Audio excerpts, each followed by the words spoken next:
Hey guys, welcome back to the channel. In today's video, I'm going to show you how to initiate transition from fee dashboard to advisory account on Empower. Alright, are you ready to move from Empower's free dashboard to a professional advisory account? This video is for you. I'm going to show you a quick step-by-step guide on how to get this done. Let's get into it. Now, the first step is to log in. So sign into your Empower account on your desktop or mobile.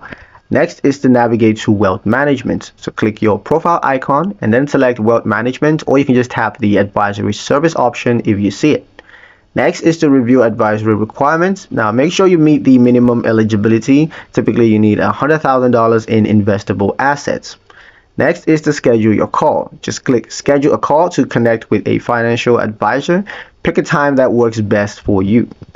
Finally, complete onboarding. Now, during your call, an empowered advisor will walk you through setting up your advisory account, of course, also transferring assets and reviewing your personalized strategy.